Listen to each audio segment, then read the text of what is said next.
Are you new to F1 and you're wondering why Lewis Hamilton is shouting on his team radio about tyres?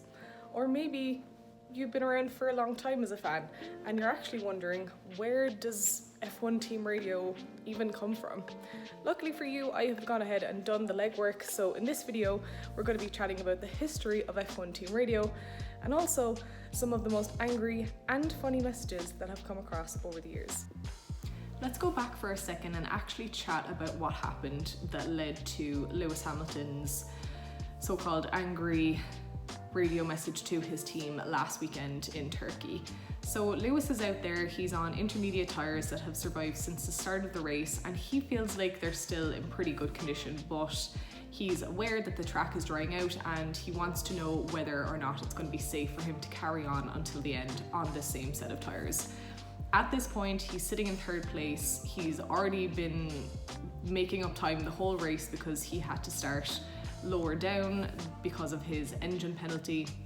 So he's feeling pretty under pressure right now. And in fairness to the team, they gave Lewis a couple of laps and they said, okay, we hear you that you feel the tyres are still good. Let's get a couple of laps more data before we make a decision. Ultimately, Mercedes instructed Lewis to come in and put on a set of slicks, and he went back out and he did finish fifth. So he missed a podium, he missed out on some extra points, and yes, he is now 6 points behind Max Verstappen in the Drivers' Championship. Of course he was going to be frustrated about that. However, at the end of the day, the team had the best data in this situation to decide what made sense to bring the car home safely. Sometimes that has to be the priority. Whether or not the driver is going to agree with it is a different thing. Let's not forget, Lewis and Mercedes have a we win together, lose together mentality, and the team making the decision for him on tyres worked out pretty well in Sochi and won him the race when he wasn't sure if it made the most sense to come in for wet tyres. And we all saw what happened in the reverse of that with Lando Norris's situation. So look, there's going to be times when the team and the driver will disagree. Ultimately, one of them has to make the decision. Sometimes the driver is going to be happy, sometimes they're not. I think a lot of people, well, obviously enough people were upset by Lewis's tone that he felt that he needed to kind of explain himself further. So this is exactly what he said on Instagram. He said, "Don't ever expect me to be polite and calm on the radio when I'm racing. We are all very passionate, and in the heat of the moment, that passion can come out, as it does for all of the drivers. But any angst is quickly forgotten, and we talked it through and are already looking ahead to the next race." This is the important part, and this is where the we win together and lose together piece comes in. Lewis understands that, and it's really up to everyone else to catch up. Let's chat about the history of F1 team radio for a second. So as far as I can find, it first came into being in sort of the early 1990s in a more sort of structured way. So with that being said, it was really only for the teams that had that extra bit of money to invest in it and then implement it. So again, similar to how it is today, the larger teams with the higher level of resources are able to get to the new technology faster.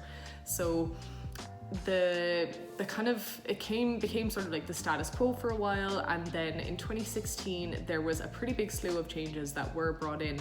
And speaking at the time, the late Charlie Whiting said that there were a couple of reasons for this, and the primary one being that they wanted to restrict the amount of driver coaching essentially that was happening from the pit wall to the drivers when they were out on track, and they wanted to make the drivers more autonomous and make it more challenging, as if it's not challenging enough to drive a Formula 1 car just in general. And essentially some of the changes that they made were, for example, the driver could no longer ask their team what racing lines to use to get the best use out of a corner. They couldn't ask them if there were any adjustments that they could make on any of their strategy or any of their modes to make the car faster while they were out on track. So that's a pretty big change, and if you watch F1 today, you'll know that obviously those restrictions were reversed. The other big reason that was cited for the restrictions at the time was that fans were complaining about the kind of level of engineering type chat that they were hearing on the team radio. I probably disagree with that as it being a disadvantage. if a sport is super technical and there are so many rules and regulations that you feel as if it's going to take you a lot of time investment to understand what's even going on, that's going to become a barrier to entry. So I'm actually really glad that we removed those restrictions over the years in the sport, because beyond making it an easier sport to understand because you can see the message and then what the driver does in reaction to that, some of the best entertainment these days during a race, particularly if things are kind of, you know, like at a real kind of important point, like a real crescendo point, or at the end of the race if things are tight, some of the best entertainment we get is actually from team radio. So I'm really, really glad that we've reverted to the way we have it now. And let's just remember that if we hadn't, we wouldn't get messages like this. It's time to sum it up. I need to go to my guys, but it's a bit weird. Who gave you my number? So let's chat about a couple of things that you may not know about F1 team radio. Firstly, it's not broadcast in real time on your TV. It might sound like it, but actually if you listen closely, you'll often hear the commentators mention that the radio that they will pause the commentary to hear, it's coming maybe a lap or even sometimes a couple of laps late.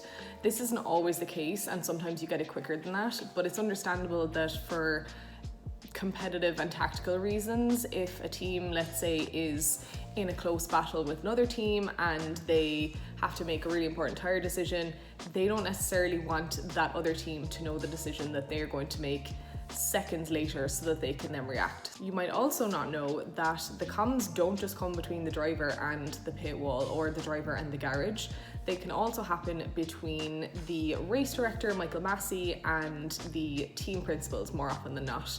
So let's say, for example, your driver has been disadvantaged by another driver and you want to plead their case, or they're about to be given a penalty and you want to talk to the race director about it. We all remember Toto's "Hi Michael, I've just sent you an email" radio message. We didn't used to get these on the live TV broadcasts, and I'm so glad that we do now, because some of the tone from Michael Massey is just hilarious. Michael, I just sent you an email with the diagrams where the car should be. Did you receive that? Toto, I don't access my emails during a race deliberately because I concentrate on the race. So this is somewhat a matter of opinion, and I'm sure people will have their opinions on this, but there are a couple of drivers who are notorious and have been notorious over the years for being quite irate on the radio, and then more so silent when things are going well. I think none of us will be surprised to hear that Kimi Räikkönen comes pretty high on that list, but actually you also have newer folks like Yuki Tsunoda, who has actually been told off by AlphaTauri a couple of times for his radio comms and kind of hasn't cleaned it up a huge amount, so let's see what happens there. Sebastian Vettel is also quite vocal and outspoken on the radio, and when he was still in the sport, Romain Grosjean could often be heard remonstrating, particularly with other drivers, but also with his team over team radio. And let's not forget Mark Webber, have to give him an honourable mention. He has some real gems out there in terms of the angriest radio messages. I hope you enjoyed this quick history of F1 Team Radio. Please do leave a comment down below telling me who is your favourite driver to listen to their team radio. I would be very interested to hear that. And until the next video, I will see you soon.